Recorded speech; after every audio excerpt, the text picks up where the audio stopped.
O assunto tá chegando na tela da Band.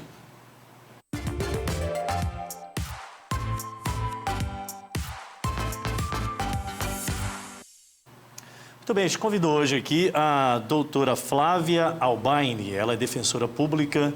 Eu falava sobre um pouquinho a questão do INSS, as pessoas com deficiência, aquela questão dos benefícios, principalmente aquela prestação continuada. Vamos tentar esclarecer alguns pontos especificamente. Doutora, muito boa tarde, bem-vinda ao nosso Band Cidade. Boa tarde, muito obrigada pelo convite e vamos esclarecer. Vamos lá, a primeira pergunta é: toda pessoa com deficiência tem direito ao benefício de prestação continuada ou precisa ter contribuído com o INSS? Então, é uma dúvida muito comum. Nem toda pessoa com deficiência vai ter esse direito. O benefício de prestação continuada, também conhecido como LOAS-BPC, ele é devido para pessoas idosas a partir dos 65 anos ou pessoas com deficiência, desde que essas pessoas atendam um critério de miserabilidade. Então, não basta ter deficiência, nem ser pessoa idosa. Tem que também ser verificada a renda financeira dessa pessoa. E a pessoa que tem direito, ela não precisa ter contribuído para o INSS. Doutora, o termo é forte, né? Miserabilidade, mas é isso mesmo, é pessoa que realmente não tem condição de subsistência. Como que se identifica exatamente, como comprovar que eu não tenho condição de me manter e que estou apto a esse tipo de benefício? Exatamente. Então, essa miserabilidade, quer dizer, essa situação de baixa renda, né, de uma situação financeira, ele é verificado, né, o cálculo para essa verificação está previsto em lei e o INSS tem seguido o que está na lei. Como que é feito? É analisado a renda per capita familiar daquela pessoa. Então, eu verifico quantos integrantes moram naquela casa. Por exemplo, se moram 5 pessoas naquela casa, eu vou somar a renda dessas 5 pessoas e dividir por 5. Se morarem 3 pessoas naquela casa, da mesma forma, eu vou somar a renda dessas 3 pessoas e dividir por 3.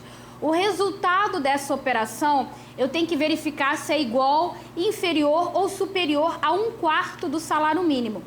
Então, para aquelas pessoas cujo resultado dessa operação for igual ou inferior a 1/4 do salário mínimo, aí a lei entende que existe a miserabilidade para fins de concessão do benefício. Mas atenção, esse é o critério que tem sido utilizado pelo INSS. Só que os nossos tribunais lá em Brasília, né, os tribunais superiores de Brasília, eles já têm adotado outros critérios, além desse critério do INSS, para a verificação dessa miserabilidade. Então, se a pessoa foi no INSS e teve o seu pleito indeferido, essa pessoa pode estar procurando um advogado ou a Defensoria Pública para rever essa situação. Eu queria justamente entender, se eu me enquadro numa situação de miserabilidade, né, uma condição sem menor precedente de recursos financeiros para isso, eu tenho condições também de ir com advogado ou necessariamente tem que ser com o defensor público? Então, no requerimento administrativo perante o INSS, a pessoa não precisa de advogado nem de defensor público. Então, ela pode ir lá, ela tem que estar inscrita no CAD único e obedecer outros requisitos. Então, ela pode ir no INSS, saber qual é a documentação e, para isso, ela não precisa de advogado ou defensor público, ela pode ir sozinha. Se posteriormente esse benefício for indeferido e ela quiser judicializar, ou seja, procurar a justiça para rever isso, aí sim ela vai precisar de um advogado ou defensor público. Presume-se que essa pessoa tem uma situação financeira mais difícil, então geralmente quem vai atuar é a Defensoria Pública. Mas de repente um advogado pode fazer esse serviço sem cobrar, né, pro bono, e aí essa pessoa também pode estar acompanhada desse advogado, por exemplo.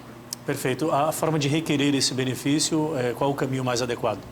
Então, a pessoa deve procurar os canais de atendimento do INSS, né, saber qual é a documentação que a instituição tem exigido, protocolar o seu requerimento na via administrativa.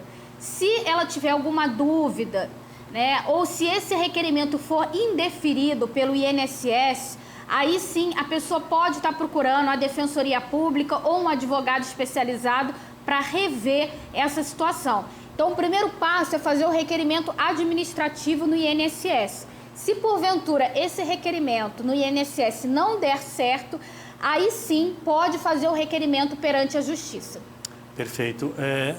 Tem um outro ponto que chama a atenção, a gente queria entender, deve ser bem complexo essa lista, né, de deficiências que se enquadram as pessoas para terem direito a este benefício.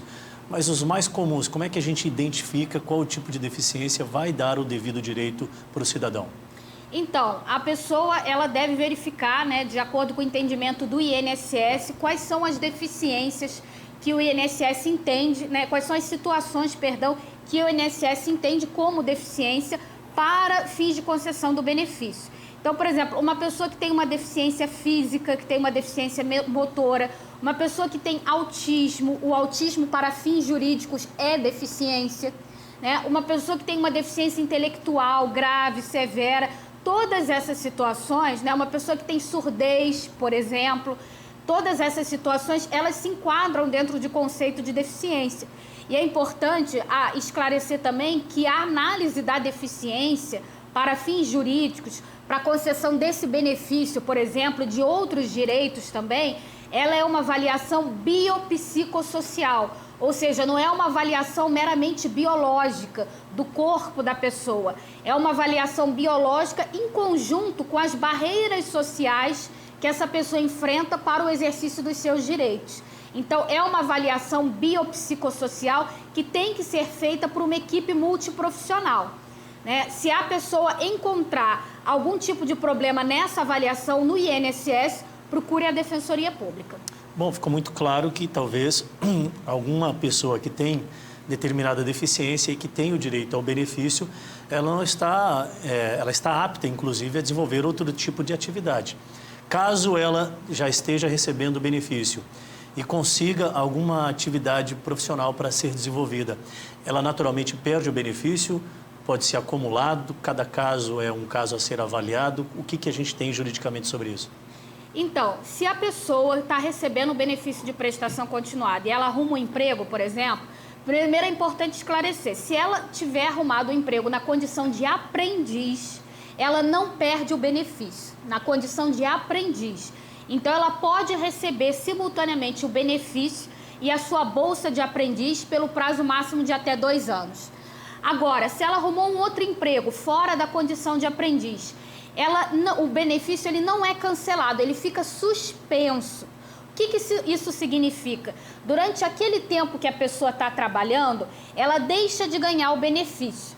Mas, se ela saiu do trabalho, foi mandada embora, perdeu o emprego, ela pode voltar a ganhar esse benefício. Entendeu? Então, enquanto ela está trabalhando, o benefício ele não é cancelado, ele fica suspenso durante aquele prazo. Então, se ela sair daquele emprego, ela pode voltar a ganhar esse benefício, né? Eu digo assim, se ela sair do emprego e não estiver ganhando nenhum outro benefício previdenciário, aí ela pode voltar a ganhar esse benefício. Então, ele fica suspenso pelo prazo máximo ali de até 2 anos. Perfeito. Doutora, a senhora tem mais um tempinho para permanecer conosco? Sim. Tem outros assuntos que eu gostaria de abordar com a senhora, principalmente em se tratando da questão do espectro autista, como é enquadrado como deficiência em alguns casos reconhecido pelo INSS. Mas eu queria entender também qual o tipo de posicionamento que os pais podem tomar quando eles não têm acesso à educação, por exemplo, para as crianças que estão neste espectro.